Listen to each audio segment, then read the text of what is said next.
Do you know the disadvantages of bookkeeping as an entrepreneur? If not, today we're going to be talking about disadvantages with bookkeeping as an entrepreneur. This is not discussed enough amongst in the entrepreneur community because for the most part we're all trying to figure it out and we're all just going through the motion.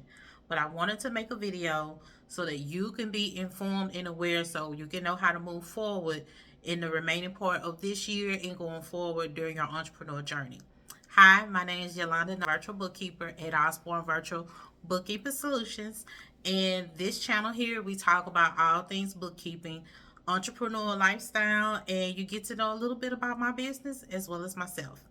So, if you see me looking down, I'm looking at notes so I can stay on topic and I don't ramble, okay?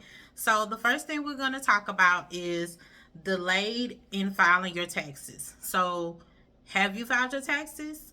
If you have not, guess what? Even though you may have filed for that extension, you still owe. On top of that, you're going to incur some type of fine or fee from the IRS.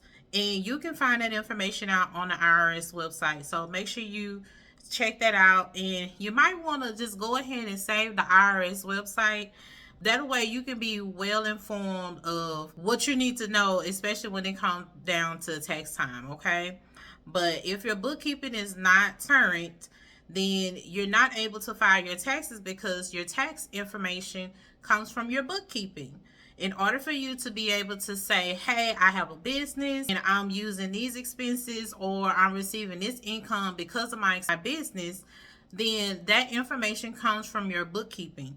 And when your bookkeeping is not current, then guess what? You cannot file your taxes on time because they want to know that information. And that's why it's important to definitely keep it current if you can. I understand it with getting started, that may not be the thing if you're busy with customers, but you got to make it a priority. The second thing is overpayment in taxes. Something that we don't hear and we really don't know when they talk about tax planning. Like the average person that is working corporate does not tax plan.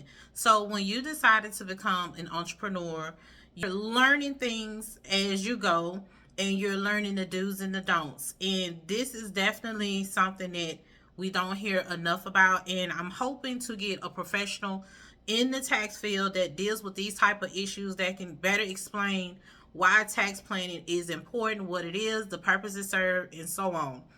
But if you're tax planning throughout the year, you're able to lower your tax liability. If your bookkeeping is current, then you can do that. If your bookkeeping is not current, you can't do that because your information is not current and it gives false information. And so most times, because entrepreneurs don't know or they just choose not to tax plan, they end up paying more to the IRS when it's time to file their taxes. And we see this too often where small businesses tend to go out of business because they're not keeping their bookkeeping up. They're falling behind on filing taxes, or they can't afford to pay somebody to clean it up so they can go ahead and file. So we don't want that for you. We want to make sure that you stay informed. So just make sure that you are at least keeping up so that you can inquire about tax planning if that's applicable for you. The third thing is going to be missed funding opportunities.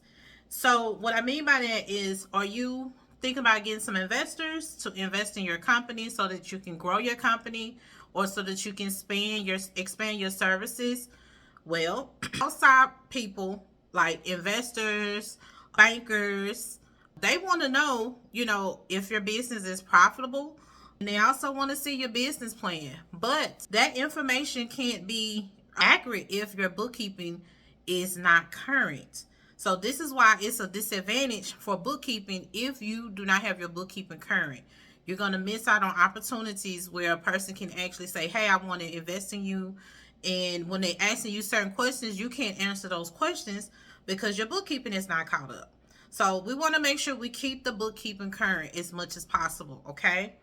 And then also for the fourth thing, which is one of the most expensive things that you will incur as an entrepreneur, is a catch-up or a cleanup. So the difference between the two, a catch-up is like when an entrepreneur falls behind maybe like a few months. A cleanup is usually more than a month, more than a few months to maybe a year or years, along with finding errors. That could be duplicates, that could be something that wasn't actually categorized or something that was missed. That could be a number of things. And the more things that come up, the more expensive it is. And the reason why it's even more expensive because you're paying a professional like a bookkeeper or a CPA or even a tax professional. You're paying them to have to do something that normally takes all year round, and they're having to expedite those services. So most times they're going to require a deposit to make sure that you actually, pay for your services. They're going to ask for money up front, and it's not going to be little money. It's going to be big money. So you just want to make sure that you're staying current with your bookkeeping at all times so that you can avoid this, because when you're having to pay someone to catch up or clean up, that's money that you could have invested in your company elsewhere. Okay, so we want to make sure we stay responsible and we just stay current on the things that we need to stay current on. Okay, and if you made it all the way to the end of this video, I want to encourage you to go ahead and like and subscribe so that you can also set your notifications. I do not have a set schedule, but I will be posting a little bit more, if definitely once a week. But I want to make sure that you're getting this information because, I can't fault you for what you don't know, but, if you know, then you can make sure you move accordingly. And, we're in the mid-year, so you want to make sure that as an entrepreneur, you're doing the right things and that you're not falling in a pitfall, costing your business more money that you really cannot afford to be losing, okay? And then also, I want to encourage you to go ahead and subscribe for my checklist.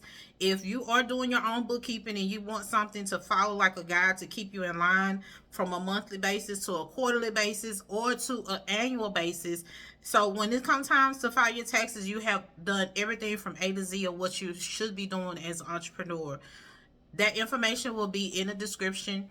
And if there's anything that you are curious about when it comes to bookkeeping or have any questions, please do not hesitate to ask those questions. Now, this channel is not to teach you how to do bookkeeping. So if you're viewing this because you're hearing about bookkeeping, this is for entrepreneurs that have a business and that wants to be able to get an understanding about bookkeeping. So even if they are not able to do their own bookkeeping, they can have an understanding and then possibly hire someone. But this channel is not to teach you how to do bookkeeping. In the next video, we are definitely going to talk about the advantages of bookkeeping. So make sure you stay tuned for that, and I'll see you in the next video. All right, talk to you later. Bye.